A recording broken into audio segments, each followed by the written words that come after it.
리턴 투 베트남. 호이안 올드타운 함께 걸어요.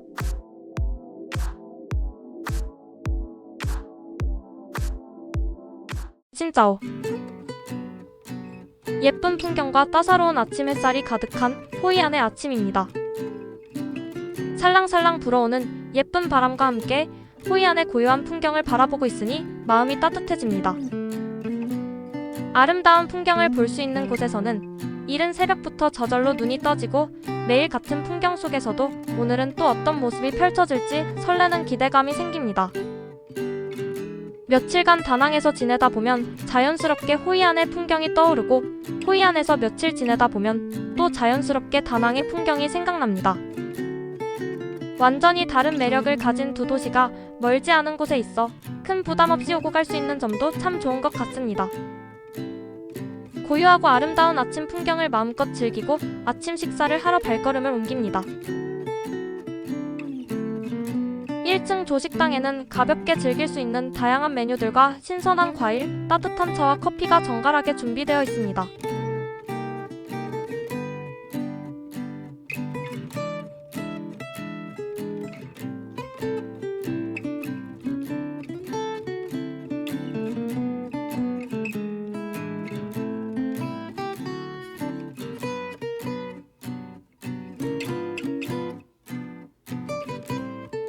오후에는 루프탑 수영장에서 물놀이를 즐기고 호이안의 아름다운 일몰 풍경을 바라보며 여유로운 하루를 보냈습니다.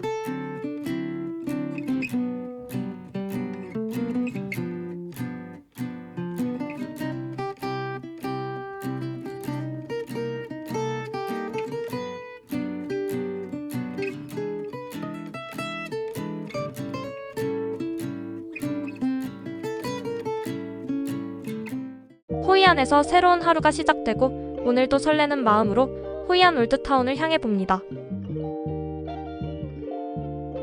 숙소에서 올드타운의 조조해강까지는 1km 거리로 날씨는 덥지만 천천히 걸어가 보기로 합니다.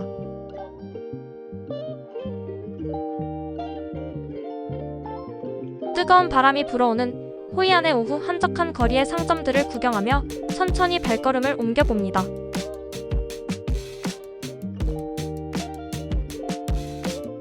쭈아바오탕 사원이 있어서 잠시 들어가 봅니다. 쭈아바오탕 사원은 베트남 호이안 구시가지에 위치한 오래된 불교 사찰로 19세기 초에 건립된 전통적인 건축 양식을 간직하고 있으며 호이안에서 가장 중요한 불교 신앙 공간 중 하나입니다.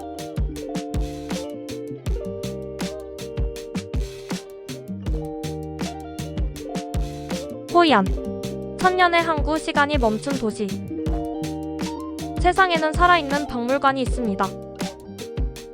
벽돌 하나하나가 기억을 품고 골목 하나하나가 이야기를 간직한 곳. 베트남 중부 투봉강이 남중국해와 만나는 그 자리. 호이안. 2000년의 시간이 이 작은 도시 안에 압축되어 있습니다. 참파 왕국의 왕들이 이 강을 바라보았고 명나라 상인들이 이 부두에 닻을 내렸으며 일본 무역상들이 이 거리를 걸었습니다. 전쟁이 지나갔습니다.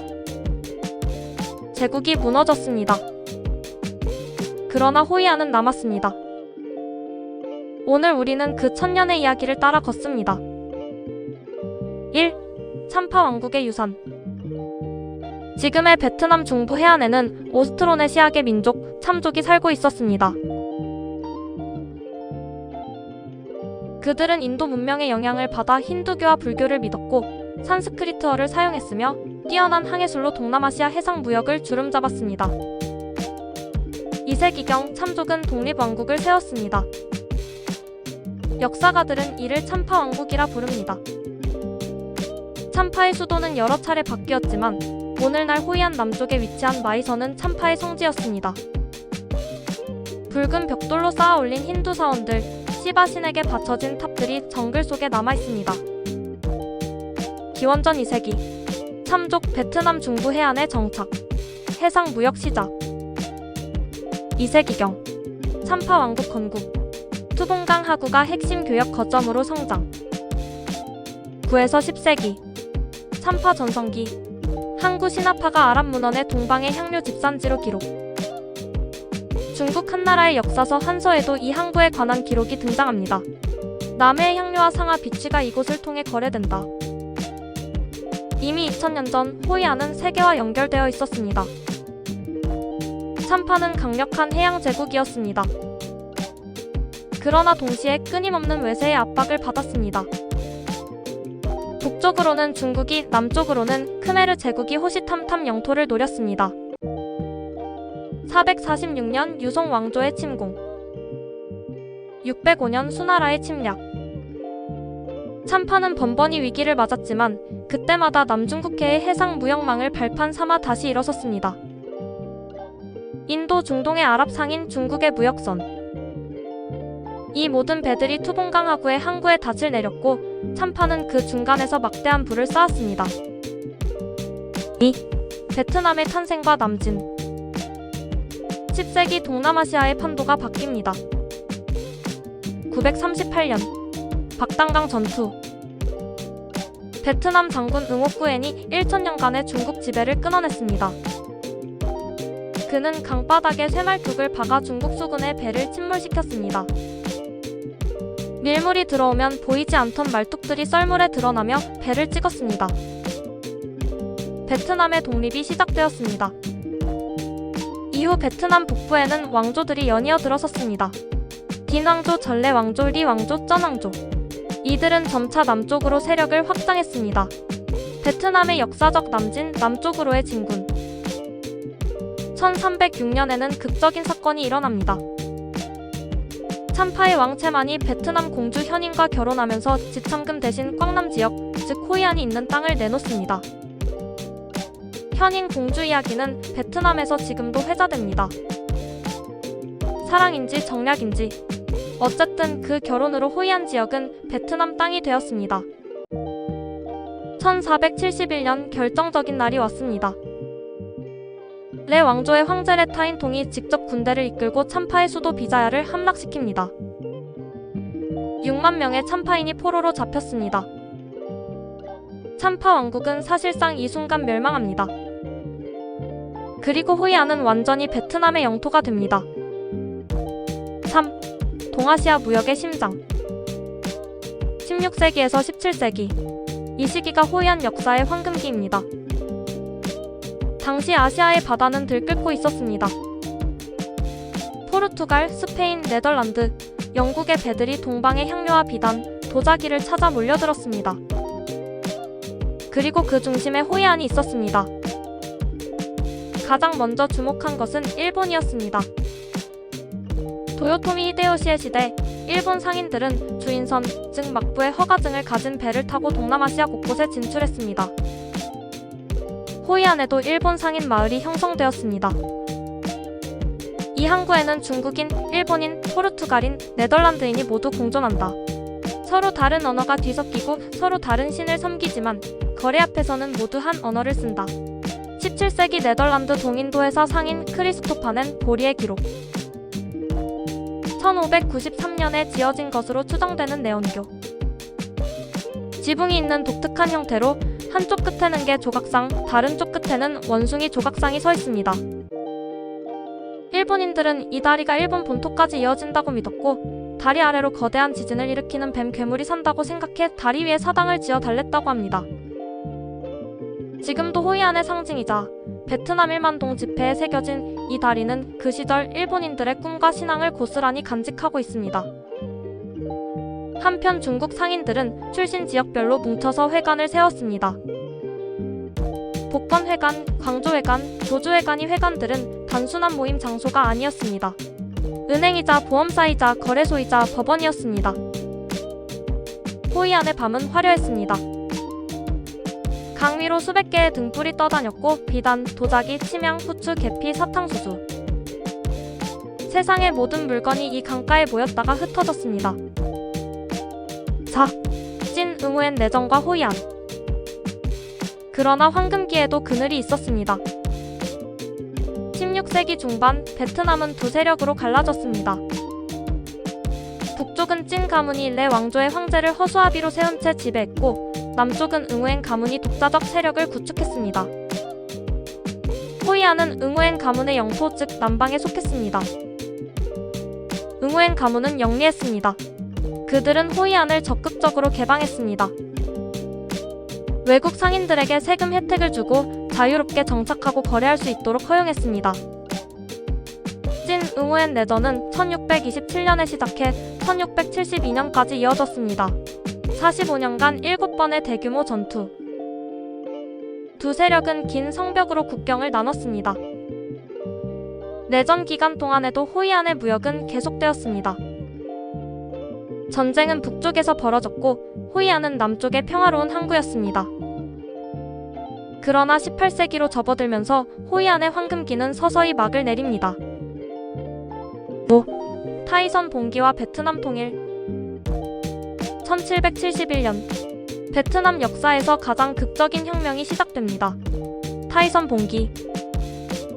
꽝남 지역의 타이선 마을에서 태어난 세 형제 응우엔 약, 응우엔 루에, 응우엔 르가 부패한 응우엔 가문의 반기를 들었습니다. 특히 둘째 형제 응우엔 루에는 훗날 꽝중 황제가 되어 베트남 역사상 가장 위대한 군사 지도자 중 하나로 기억됩니다. 1775년 타이선 군대가 호이안을 점령했습니다. 응우엔 가문의 거점이던 호이안은 혁명군의 불길 속에 큰 타격을 입었습니다. 1789년 역사적인 동다 전투. 꽝중 황제는 베트남을 침략한 20만 청나라 군대를 단 5일 만에 격파합니다. 베트남 역사에서 가장 빛나는 승리 중 하나입니다. 동다 전투 1789년 음력 설날 새벽. 그러나 영웅은 오래 살지 못했습니다. 꽝중 황제는 1792년 겨우 39세의 나이로 세상을 떠났습니다. 타이선 왕조는 급속히 무너졌습니다.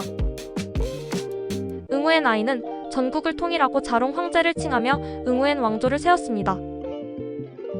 수도는 호이안이 아닌 후에 호이안은 이제 변방의 작은 도시로 밀려났습니다. 6. 프랑스의 도래 역설적 보존. 19세기 중반 새로운 세력이 베트남을 향해 왔습니다. 바다 건너 유럽 프랑스였습니다. 프랑스는 처음에는 선교사 바케를 명분으로 삼았습니다. 1858년 다낭 항구를 포격했습니다. 이어 1859년 사이공을 점령했습니다. 1883년 후에 조약 체결. 베트남은 프랑스의 보호령이 되었습니다. 프랑스 지배하의 호이안. 이 시기는 아이러니하게도 호이안에게 축복이 되었습니다. 프랑스 당국은 호이안의 역사적 가치를 인식했고 대규모 개발 대신 보존을 선택했습니다.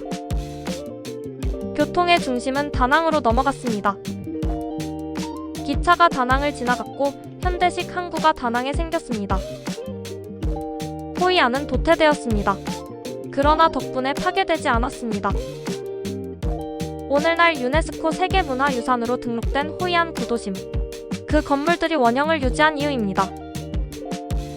번영했기 때문이 아니라 잊혔기 때문에 살아남았습니다.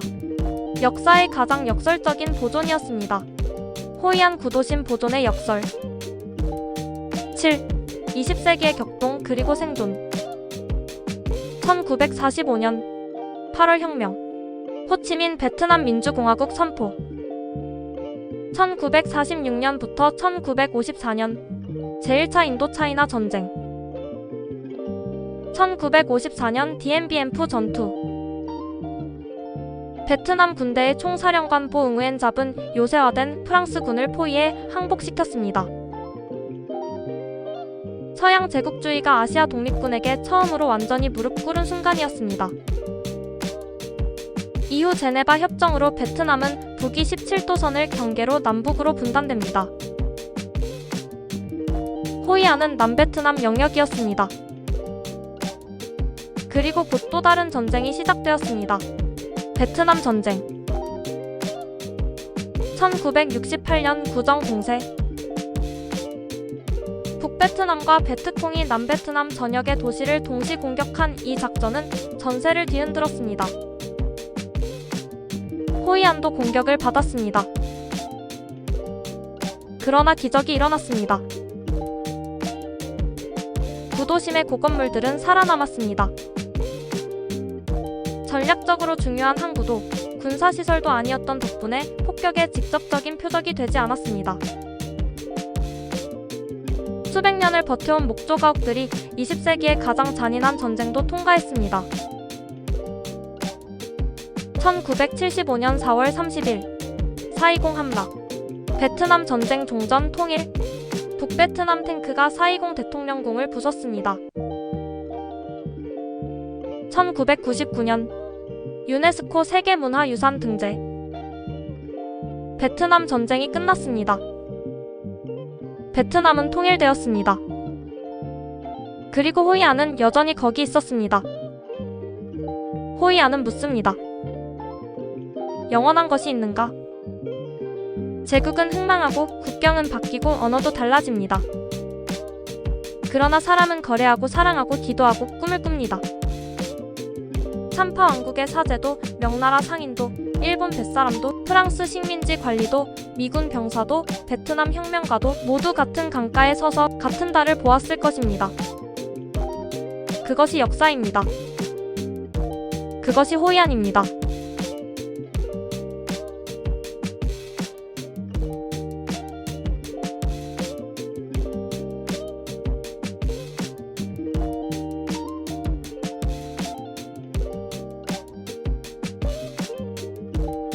호이안으로 왔던 첫날, 안방 비치를 둘러본 후 호이안 올드타운에서 한식도 즐기고 예쁜 빛으로 반짝반짝 빛나는 올드타운을 여유롭게 산책했답니다.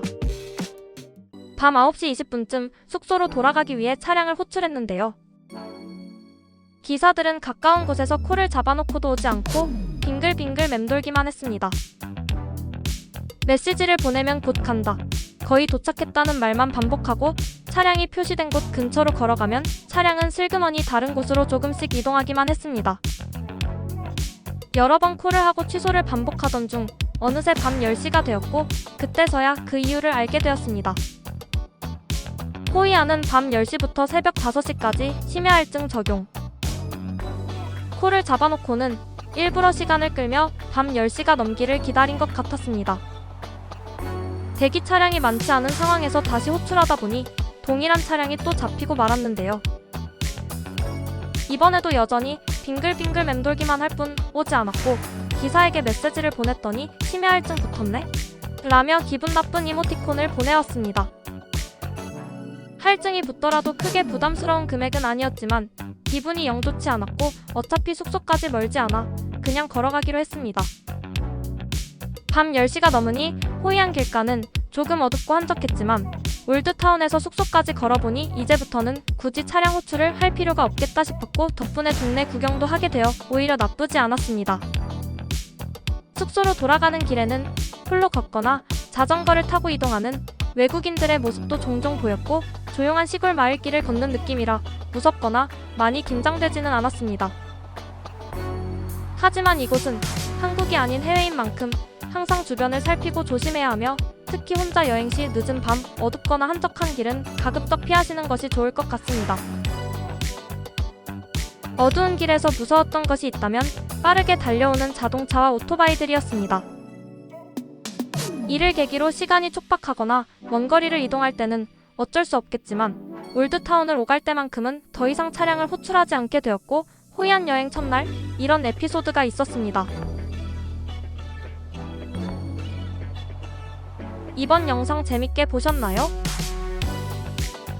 구독, 좋아요, 알림은 영상 제작에 큰 힘이 됩니다.